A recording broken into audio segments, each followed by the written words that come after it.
Welcome everyone. I'm Rita Yates, the CEO of Insurtech Australia, and it's a real pleasure to welcome you all here today for this event in partnership with Macquarie Bank, leveraging Insurtechs to enhance your business. I'm going to hand over to Owen Trahey now to continue this introductory piece. Thanks, Owen.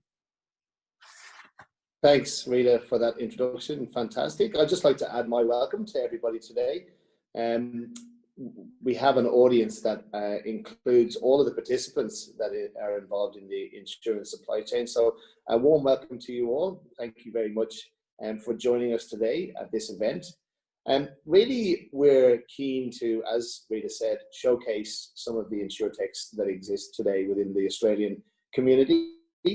And this is the continuation of the story that we at Macquarie have been talking to you as clients and those as prospects for a number of years now. In particular, we're looking to get the 8 that will speak today to showcase how they can enhance and enable your value proposition for your own customers, so the end client and the client's experience. During the pandemic, certainly since the beginning of this year, our experience of how the intermediaries within this supply chain have operated has been very strong and very resilient.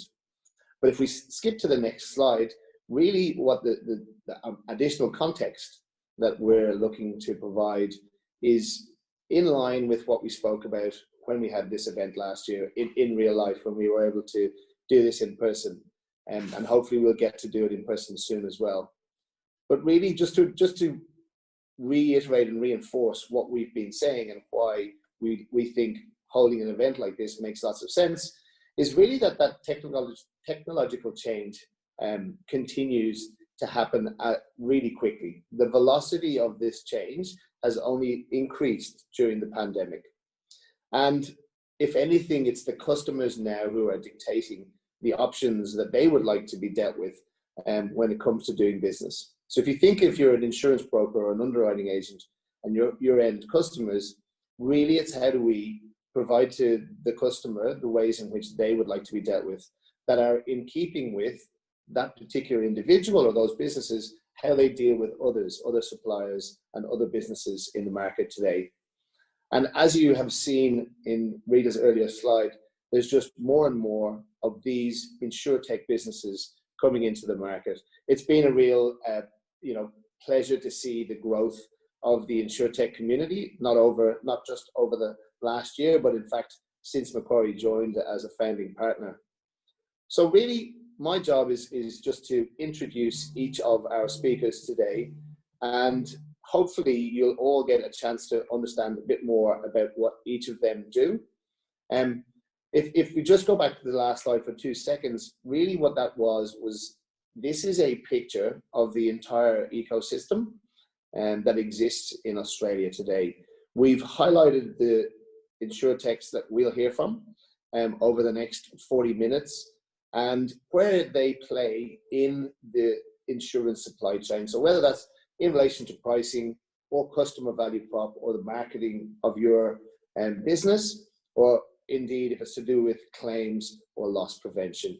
So really excited to get this underway and hear from our first speaker. Thanks, Owen. Can everyone see my screen okay? You're good to go. Awesome, thank you. So for the next few minutes, I would like to ask you all to have a think about someone you know that you consider to be an expert. It might be that person in your team that you've often dreamed that you could clone and make 3 or 4 of them. It might be your first mentor who kind of guided you through when you were starting out, and you noticed their ability to see things that just weren't visible to you. Or it might even be you. Maybe all those times when you looked at a new business application or a spreadsheet or a claim, and you just had this sense that something wasn't right or that it was going to be okay. The success of the insurance industry relies on people like this, key individuals making quality, consistent and compliant decisions. And this is kind of a problem because access to these people can be really limited, and often They just don't have the capacity to adequately consider every decision they're asked to make. Our technology enables these experts to independently design and deploy decision-making models that mirror their unique expertise. This makes their expert available to people and to systems 24 hours a day, 7 days a week, and frees up that person to focus on the highest value tasks. Merlynn's purpose is to promote the value of human experts all over the world. Our technology approach is unique. We rely on people rather than data as our input source. And there are 3 big benefits to this approach. 1, it's super fast. So an expert can create a model that replicates their decision-making capability in 60 to 90 minutes. It's local, in that our system is designed so that the expert can create and maintain their own model library. And third, it's transparent and it's repeatable.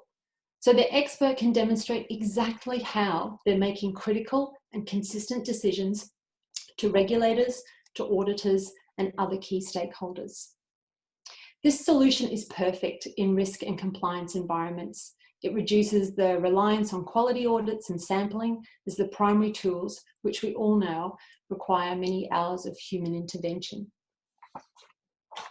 Our system is called Tom, and it's purposefully designed to be user-friendly and integrate with other technology platforms. Tom is totally unique in its ability to capture the experiential knowledge of the expert. It's the random stuff that they can't remember when they didn't know it. That individual's complete unique ability to weigh one variable up over another.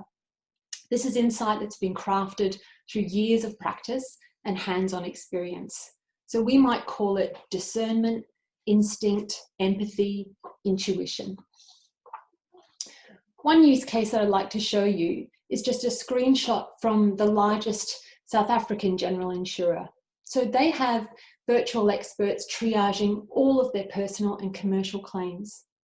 In this case, there's a panel of 5 internal and external experts monitoring every claim in real time. The experts include, in this example, a relationship manager, a lawyer, and a forensic expert that actually works outside the organisation. The traffic light code that you can see indicates the opinion of each expert and determines the next best action for the claim. The decisions of the experts are monitored at both claim level, which you can see there on the right, and at portfolio level, enabling the claim team to closely observe both the individual claim as well as the portfolio risk.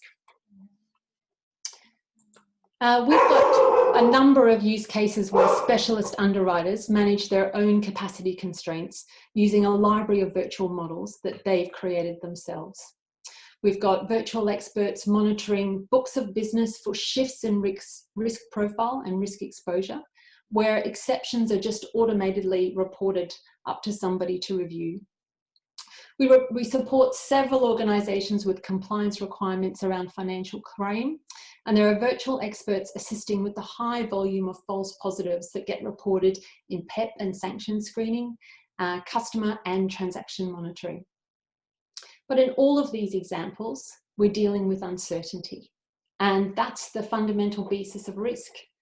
The use of virtual experts enables organisations to better leverage the skills of their best people without having to compromise on efficiency, quality, or risk controls.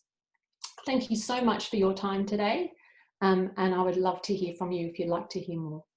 Thanks, Owen. Fantastic. Thank you, Jackie. That was really, really interesting. Merlynn is a very progressive piece of tech.